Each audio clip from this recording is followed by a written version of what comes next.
Across the country, under the pretext of safety, the left is systematically making this country less safe by depriving law-abiding Americans the ability to protect themselves.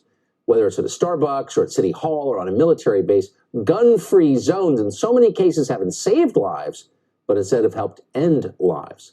Nikki Goeser knows that well. She's the author of Stalked and Defenseless, How Gun Control Helped My Stalker Murder My Husband in Front of Me. She joins us tonight. Nikki, thanks so much for coming on. Thank you for having me So on. the subtitle of your book seems to be pretty self-explanatory. Recap what happened, if you don't mind, for us. My husband, Benjamin, was murdered right in front of me by a man who was stalking me. And because of Tennessee state law at the time, I had to leave my legal permitted firearm that I normally carried for self-defense locked in my vehicle because the restaurant we were at was a gun-free zone, and I obeyed that law.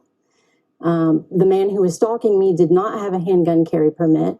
He brought a gun in illegally to a gun-free zone and shot my husband 7 times in front of myself and everyone in the middle of a busy restaurant. I will probably wonder for the rest of my life if I could have prevented that. Of course, I'll never know because I was denied a chance. I was stalked and defenseless. That is just that's a breathtakingly awful story.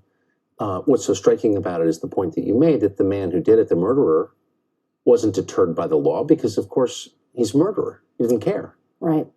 And that's what I've tried really hard to do for years is try to educate people about the dangers of gun-free zones and how bad guys don't care.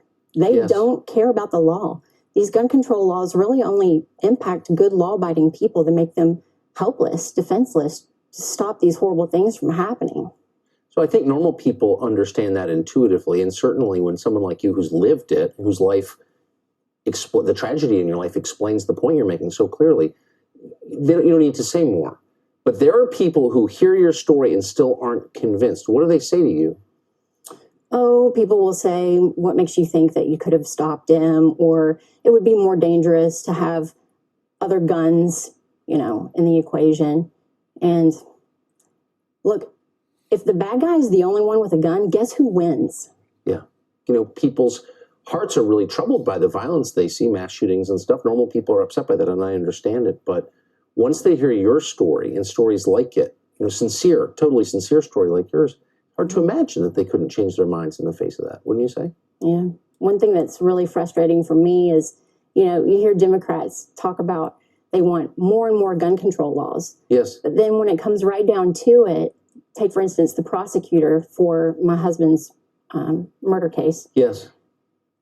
He did not charge the murderer with any of the gun control law violations. He was not charged with carrying a handgun without a permit. He was not charged with carrying a gun illegally into a gun-free zone. Those charges could have been put out there and he could have gotten even more prison time. But that prosecutor didn't do that. Why do we have these gun control laws if you're not going to charge these people? Let me ask you one last question. Do you think Nancy Pelosi goes to restaurants without being protected by someone with a gun? Do you think Adam Schiff would go to a restaurant without having someone carrying a gun nearby at taxpayer expense? I used to be a staffer in D.C. for Congressman Thomas Massey. And when I would walk into work, I would see Nancy Pelosi outside, either getting in or out of a very large SUV with personal security detail. She has detail with her all the time. Yeah. They don't have guns, though, like in gun-free zones, do they? Yeah. Yeah, they have guns. Oh, they do. And they bring those guns into gun-free zones. Her security detail does. Her security detail certainly does. So it almost seems like she thinks her life is more valuable than yours or the life of your husband. Yeah, Nancy's life is not more valuable than anyone else's. Yeah. She might think that. But no, we all should have the basic human right of self-defense. Amen. Thank you, Nikki, for joining us tonight. I appreciate it. Thank you.